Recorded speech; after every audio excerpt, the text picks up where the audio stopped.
नमस्कार साथियों। आगे हम अभिप्रेरणा मोटिवेशन के बारे में डिटेल से पढ़ेंगे।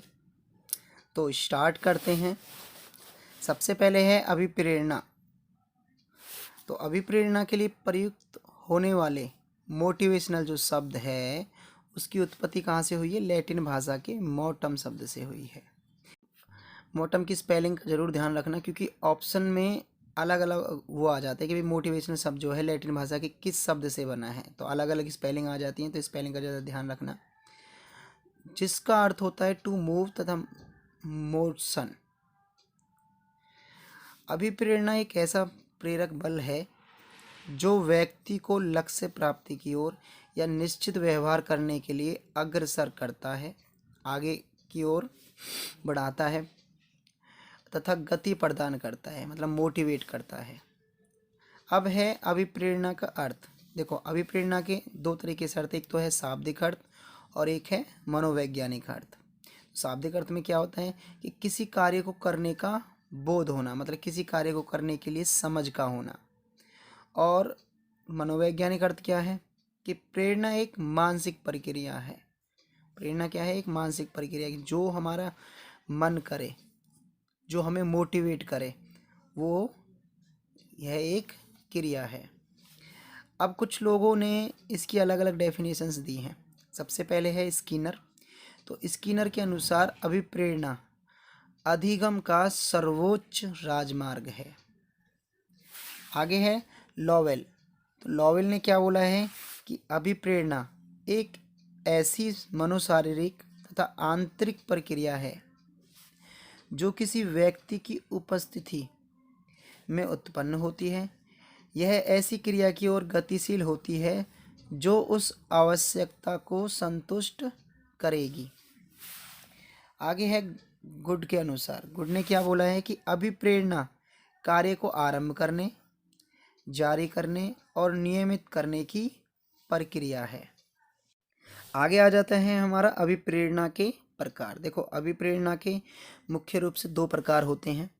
सबसे पहला है सकारात्मक अभिप्रेरणा, पॉजिटिव मोटिवेशन। तो इसमें बालक जो है स्व प्रेरित होकर, मतलब खुद से प्रेरित होकर स्वयं की ही इच्छा से कार्य करता है। ऐसी अभिप्रेरणा व्यक्ति में स्वयं निहित होती है, मतलब स्वयं से ही पैदा होती है। इसलिए इसे आंतरिक व प्राकृतिक अभिप्रेरणा भी कहते हैं। अब जैसे इसके एग्जाम्पल हैं, जैसे भूख, प्यास, नींद आदि। बालकों को प्रेरित करने के लिए सकारात्मक अभिप्रेरणा अधिक उपयुक्त समझी जाती है। नंबर 2 पर है हमारा नकारात्मक अभिप्रेरणा, नेगेटिव मोटिवेशन। इसमें बालक किसी कार्य को अपनी स्वयं की इच्छा से न करके किसी दूसरे की इच्छा या बाह्य प्रभाव के कारण करता है। देखो भाई, क्या होता है जब हम किसी को बार बार समझाते हैं, किसी के दबाव में आके, प्रेशर में आके जब वो कोई कार्य होता है, तो उसे बोल सकते हैं हम कि नकारात्मक अभिप्रेरणा। इसलिए इसे बाह्य प्रेरणा भी कहते हैं, जैसे प्रशंसा, निंदा, पुरस्कार आदि। किसी की प्रशंसा से में आकर, किसी निंदा से होकर, और जैसे किसी बच्चे को पुरस्कार देकर, ठीक है, इस तरीके से बच्चा जो है नकारात्मक अभिप्रेरणा में आता है। नकारात्मक अभिप्रेरणा से बालक में कार्य के प्रति अरुचि पे उत्पन्न हो सकती है और किसी कार्य को पूर्ण करने के लिए वह अनुचित विधि का भी प्रयोग कर सकता है। देखो, यहाँ पर अभिप्रेरणा का चार्ट दे रखा है। टाइप ऑफ मोटिवेशन, सकारात्मक अभिप्रेरणा, नकारात्मक अभिप्रेरणा। और सकारात्मक अभिप्रेरणा को आंतरिक अभिप्रेरणा भी बोलते हैं और नकारात्मक अभिप्रेरणा को बाह्य अभिप्रेरणा भी बोलते हैं। अभिप्रेरणा चक्र, मोटिवेशनल सर्कल। तो जो अभिप्रेरणा चक्र बनता है उसको कैसे कैसे बनता है? प्रेरक, मोटिवेट। सबसे पहले मोटिवेट आ जाता है, और ये किन चीज़ों से बनता है? आवश्यकता प्लस चालक प्लस प्रोत्साहन, need plus drive plus incentive.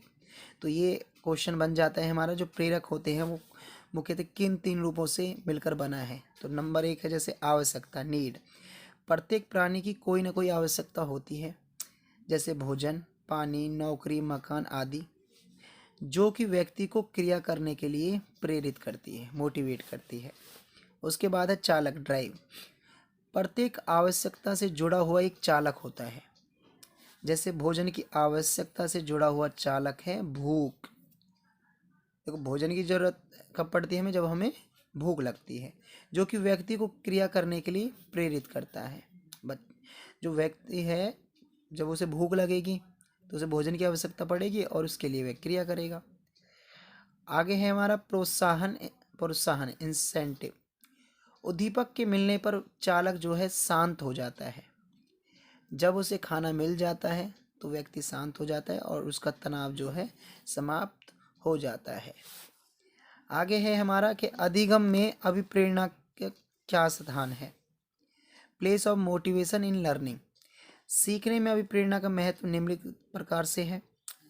Number 1, जैसे व्यवहार को नियंत्रण करना, चरित्र निर्माण में सहायता करना, ध्यान केंद्रित करने में सहायता करना, मानसिक विकास को प्राप्त करना और लक्ष्य की प्राप्ति करना, अनुशासन की भावना का विकास, रुचि का विकास, सामाजिक गुणों का विकास होना और अध्यापन विधियों का में सुधार होना, व्यक्तिगत भिन्नताओं के अनुसार प्रगति करना।